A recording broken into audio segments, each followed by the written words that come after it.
Shalom, selamat pagi Bapak Ibu Saudara sekalian. Pada pagi hari ini kita akan merenungkan satu bagian firman Tuhan yang diambil dari Rut pasal 4 ayat yang pertama hingga ayat yang ke-22. Namun kita akan fokus dari ayat yang 9 hingga ayat yang 10. Demikianlah firman Tuhan. Bacaan hari ini diambil dari Rut pasal 4 ayat 9 sampai 10. Demikianlah firman Tuhan. Kemudian berkatalah Boas kepada para tua-tua dan kepada semua orang di situ, "Kamulah pada hari ini menjadi saksi bahwa segala milik Elimelek dan segala milik Kilion dan Mahlon aku beli dari tangan Naomi, juga Rut, perempuan Moab itu, istri Mahlon. Aku peroleh menjadi istriku untuk menegakkan nama orang yang telah mati itu di atas milik pusakanya. Demikianlah nama orang itu tidak akan lenyap dari antara saudara-saudaranya dan dari antara warga kota. Kamulah pada hari ini menjadi saksi." Demikianlah sabda Tuhan. Nah Bapak Ibu Saudara sekalian, demikianlah firman Tuhan yang tadi telah kita renungkan. Apakah yang bisa kita ambil satu buah kesimpulan yang bisa kita lakukan dalam keseharian kita? Yaitu hanya satu: Allah berdaulat untuk menolong umatnya.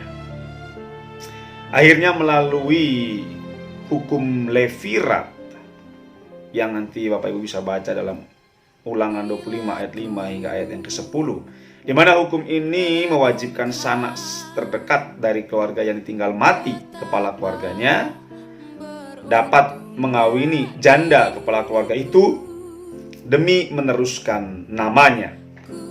Allah ternyata berkarya secara maksimal. Boas tidak separuh-paruh, bahwa ternyata dia tahu masih ada kerabat yang lebih dekat dengan keluarga Elimelek dibandingkan dengan dirinya. Oleh karena itu dia menawarkan kepada dia untuk mendapatkan hak menanggung kewajiban menolong keluarga Elimelek. Bagi kerabat itu menebus ladang Elimelek bisa jadi menguntungkan. Ia akan beroleh hak untuk mengelola tanah, dan itu akan menguntungkan meski harus menanggung biaya hidup Rut dan Naomi. Lain lagi masalahnya bila ia harus mengawini Rut.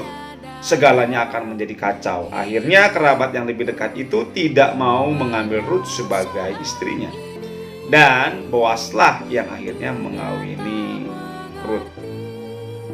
Oleh karena itu Bapak Ibu Saudara sekalian, Boas tidak hitung-hitungan seperti kerabat yang sebelumnya. Inilah respon Boas yang dipakai Tuhan untuk menyatakan anugerah dan belas kasih-Nya kepada umatnya. Melalui perkawinan Boas dan Rut, lahirlah yang namanya Obed.